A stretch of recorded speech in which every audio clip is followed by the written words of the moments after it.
Hello, we are reaching you live from iBrandTV News Studios in Lagos, Nigeria. Coming up, House of Representatives gives CBN Governor DG of NIMASA, the National Security Advisor, and Inspector General of Police 72 hours to appear before its committee. Chairman Southeast Security Committee, Major General Obi Umahi, resigns. Mali coup leader Goita sworn in as interim president. US dollar subdued as investors look forward to US inflation data.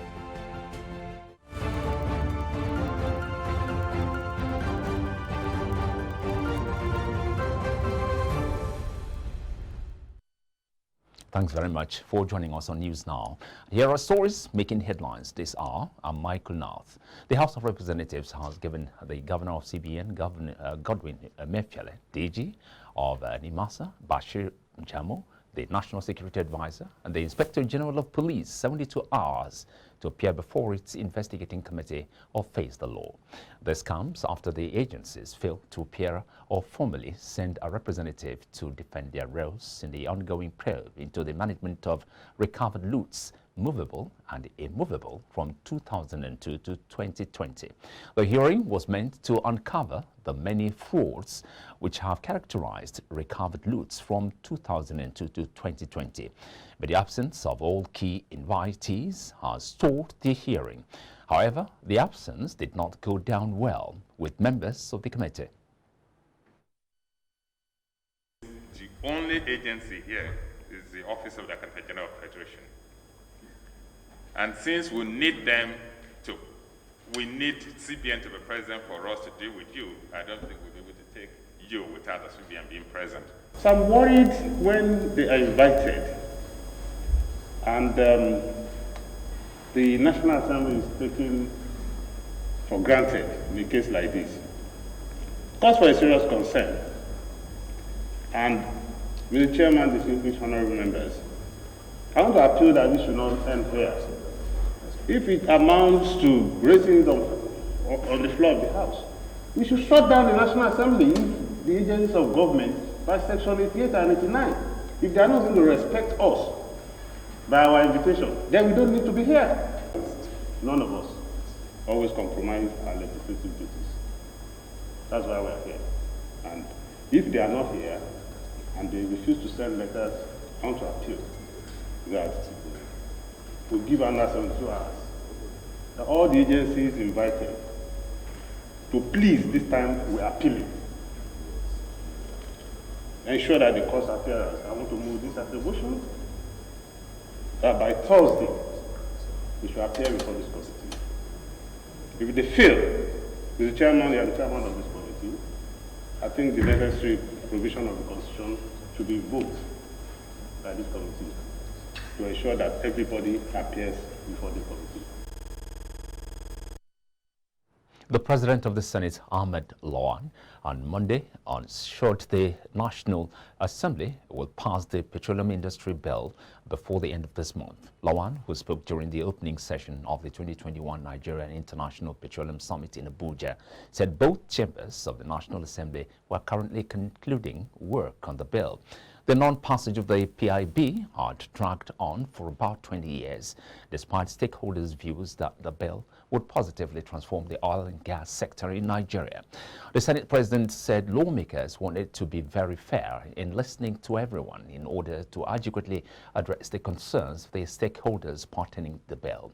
President Muhammadu Buhari says his administration has shown unparalleled commitment to the overhauling of Nigeria's oil and gas industry. The president, represented by Minister of State for Petroleum Resources, Timipre Silva, disclosed this at the inauguration of the 4th Nigerian International Petroleum Summit held at the banquet hall of the Presidential Villa, Abuja. The minister said the ambitious goal of ramping up all crude oil production to at least 4 million barrels per day and building a reserve of 40 billion barrels remains a sacrosanct and guiding principle to our overall outlook for the industry. The minister added, crisis is often an opportunity to redefine objectives and provide the pathway for rediscovery. He noted that the crisis plaguing the oil and gas industry today was exacerbated by the COVID-19 pandemic. Nigeria federal government has decried the lack of enabling legislation that provide stiffer punishment for vandals of government infrastructure and facilities across the country. The Minister of Information and Culture, Lai Mohammed, during a town hall meeting in Abuja, describes the wanton attack on critical government infrastructure and facilities as an act of terror capable of affecting the economy of the country.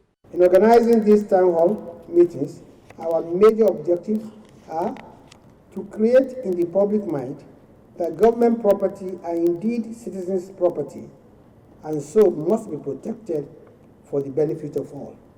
Expose, arrest, and prosecute all those who engage in buying pilfered infrastructure items along with those bringing such items to them, and to sensitize the larger citizenry to support the widespread campaign on the protection and ownership of public infrastructure assets, especially in the railway, roads, and aviation sectors. We have started a recovery of all of these sites, and slowly but surely we want to evict all trucks, all vehicles from under the bridges. That is our decision. That is the right thing to do. All of this is unlawful. So we are going to need the support, the understanding, and the collaboration of all well-meaning and right-thinking Nigerians to recover all of these things from those who put them to unlawful and improper use. In Jos, we arrested a Chinese company that bought those tracks from them, went to court. Court found them guilty. Asked, what is the consequence? 200,000 naira. That's the law. So I want to stretch this to show you, as I'm going to take some extra minutes, to show you that it is just not enough to say stop. It is that there must be consequences. And 200,000 naira consequence is not enough. I think now the national security architecture understood and they have underscored the importance of national security assets and our infrastructure assets. So they should step up, and members of the National Assembly should quickly enact those laws to ensure that people are punished maximally. Former Deputy Governor of the Central Bank of Nigeria and 2023 presidential aspirant, Professor Kingsley Moghalu, has advised President Muhammadu Buhari to immediately set up a Truth and Reconciliation Commission. He spoke at a press conference on the state of the nation in Abuja this afternoon. Professor Moghalu, who contested the 2019 presidential election, also urged President Muhammadu Buhari to invite all secessionists, agitation movements to national dialogue in order to give them a hearing with a view to addressing credible, verifiable grievances. He said that these steps are needed to stabilize the nation.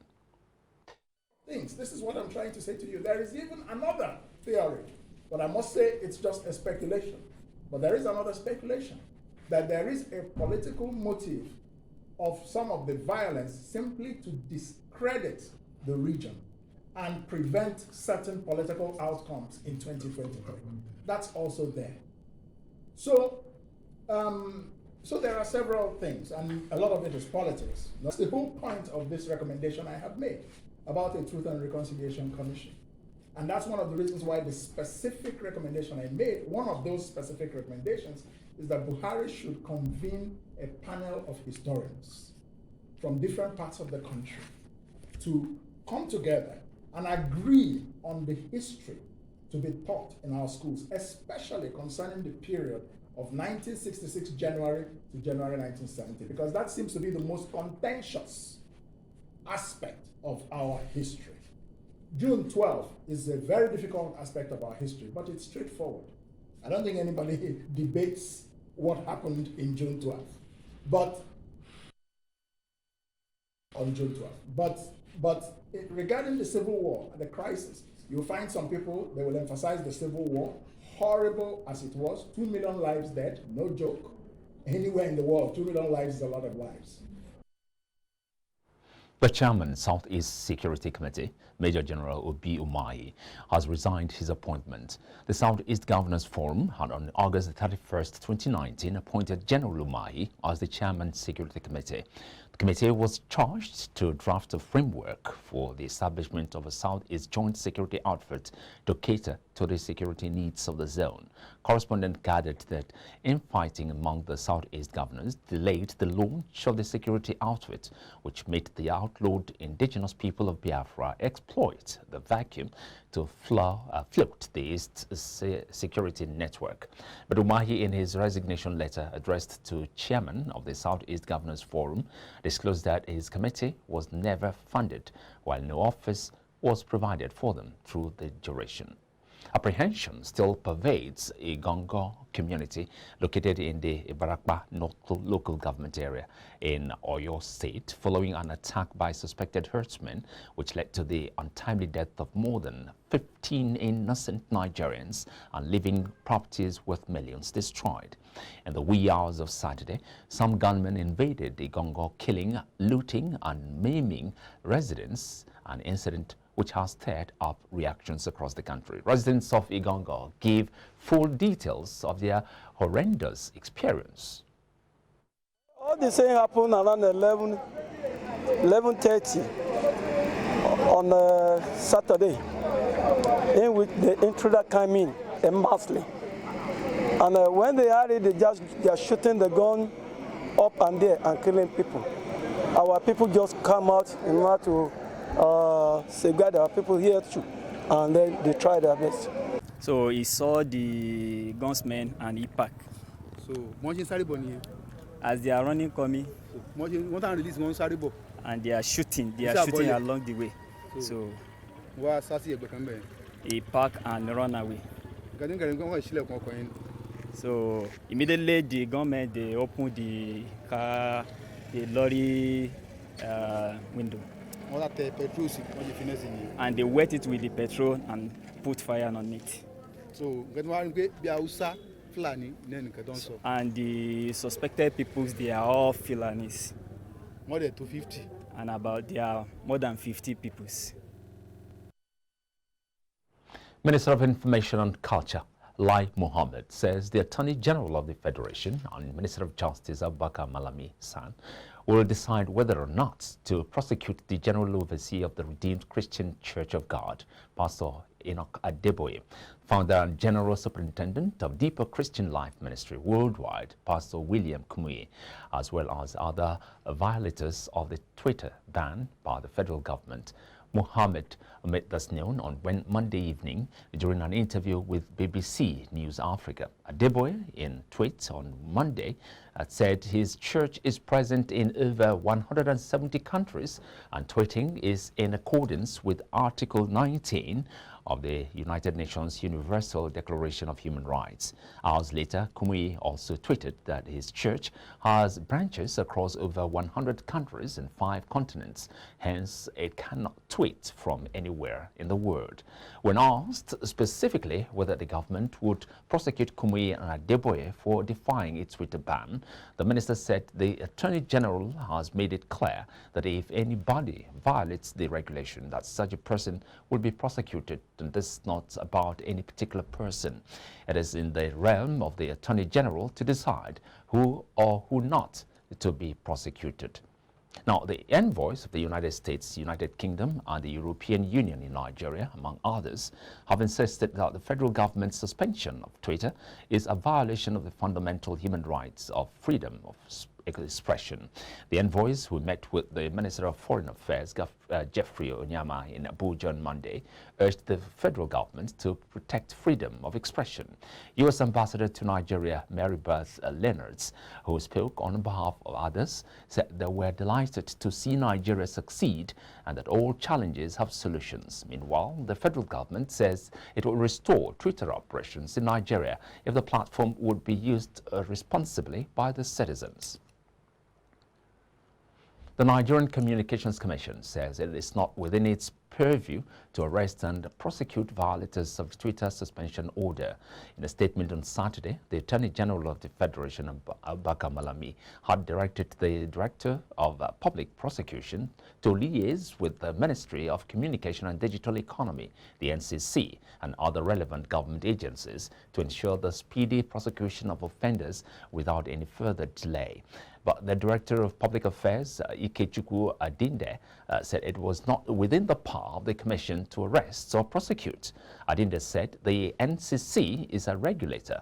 It is not within our power to arrest or prosecute.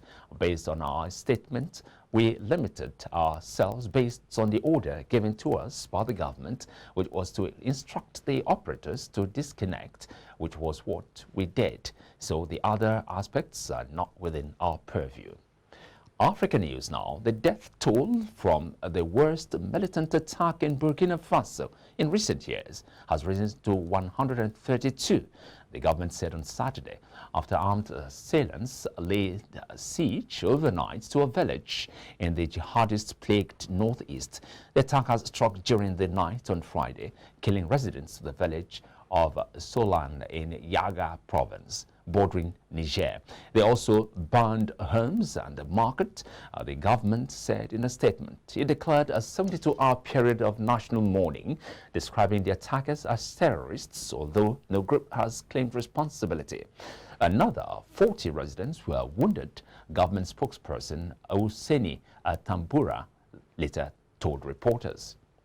Assimi Goita, the Malian colonel who has overthrown 2 presidents in the past 9 months, said he would oversee a transition toward democratic elections as he was sworn in as interim president on Monday. Goita, a 38-year-old special force commander, had already been declared president by the Constitutional Court last month after ousting Ban Ndo, but was formally sworn in on Monday during a ceremony in the capital Bamako. Within hours, he appointed opposition leader and former minister Choguel Maiga as prime minister, according to a decree read on state television. It was not immediately clear to what extent Maiga's appointment would satisfy calls from Mali's neighbors and military allies like France and the United States for a civilian-led government. You're watching news now on iBrandTV. Now, foreign news. The number of confirmed coronavirus cases in Germany increased by 1,204 to 3,702, I beg your pardon, 3,702,688 data from the Robert Koch Institute for Infectious Diseases showed on Tuesday. The reported death toll rose by 140 to 89,384, the tallies showed. Germany has exempted more fellow European Union citizens from stringent entry restrictions upon a review of the German federal government agency and research institute in charge of the prevention and control of diseases, Robert Koch Institute. India reported on Tuesday a daily rise in new coronavirus infections of 86,498 cases over the past 24 hours, the lowest in 66 days, according to a statement by government. In India, hundreds died due to poor or no access to good health care. Experts believe that the number of deaths in rural India is much higher than official statistics. British Prime Minister Boris Johnson wants G7 leaders to sign up to a Marshall Plan on climate to help developing countries decarbonize their economies, but is having problems getting British money allocated. The Times newspaper said on Tuesday the first in-person meeting of the leaders of major developed economies for nearly 2 years would take place in Cornwall, on the tip of southwestern England, with a focus on recovering from the COVID-19 pandemic and climate change. Johnson wants the G7 to support large-scale renewable energy projects across Africa and parts of Asia in what the Times said would be similar to the American Marshall Plan that helped to rebuild Europe's economies after World War II. But the British Finance Ministry is so far resistant to giving new money for the plan before the autumn spending review. The Times reported. You're watching News Now here on iBrandTV, Lagos. We'll take a break now and come back with more. Stay with us.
The US dollar was subdued on Tuesday as investors looked to US inflation data due later in the week after softer than expected jobs data quelled expectations of an early tapering in the Federal Reserve's stimulus. The euro fetched $1.21915, bouncing back from its 3-week low of 1.2104 set on Friday, while the dollar eased to 109.26 yen, losing steam after having hit a 2-month high of 110.325 late last week. The dollar's index case against a basket of 6 major currencies stood at 90.021, not far from 89.533, a 4.5-month low touched late last month. Now, power sector experts on Monday expressed worry over the decline in power generation despite interventions by the Central Bank of Nigeria in the sector. Figures released by the system operator, an arm of the Transmission Company of Nigeria, showed that the country's power generation stood at 3,689.2 megawatts on Monday, although it moved up by 111.9 MW when compared to the preceding day's generation figure. Experts wondered why the performance of the sector had not adequately reflected the financial interventions made in the sector by the federal government. The decline in service is worrisome for the end users. Despite the interventions, the President Nigeria Consumer Protection Network, Kunle Olubio, said. Now, the Vice President, Professor Yemi Osinbajo, had said the federal government had, through the CBN, pumped about 1.5 trillion naira in intervention funds into the power sector in the last 2 years. Nigeria's power generation have continued to hover around 4,000 megawatts for years, rising to 5,000 megawatts at few peak periods, despite the federal government's target to grow it to 7,000 megawatts in 2021. The World Bank has listed Nigeria among the 3 countries with the largest electricity deficits in the world. It said during the last decade, a greater share of the global population gained access to electricity than ever before, but the number of people without electricity in sub-Saharan Africa increased. The bank disclosed this on Monday in a report titled Universal Access to Sustainable Energy will remain elusive without addressing inequalities. Nigeria, the Democratic Republic of Congo, and Ethiopia had the biggest electricity access deficits, with Ethiopia replacing India in the top 3. According to the bank, unless efforts are scaled up significantly in the countries or the largest deficits, the world would still fall short of ensuring universal access to affordable, reliable, sustainable, and modern energy by 2030. Nigeria was also listed among the top 20 countries that lacked access to clean fuel and technologies for cooking. Now, Nigeria and other members of the Organization of Petroleum Exporting Countries lost about $1 trillion in revenue due to the plunge in oil prices in 2015 and 2016. OPEC Secretary General Sanusi Bakindo, who disclosed this at the 2021 Nigeria International Petroleum Summit in Abuja on Monday, said oil sector investments during the period crashed by $300 billion. He said in terms of foregone revenues to OPEC member countries during this oil cycle, collectively about $1 trillion was lost as a consequence of the plunge in prices in 2015 and 2016. No member country of OPEC was insulated from such a contraction in oil revenues during this cycle. This had a severe impact on the resources available to the government to pursue its development programs. Bakindo added similarly, the 2020 to 2021 recession was also caused by extraneous factors far beyond Nigeria's borders. The devastating spread of COVID-19 severely impacted global oil demand, and again, developing economies were exposed. And that's news now here on iBrandTV. Thanks very much for watching. I'm Michael Nath.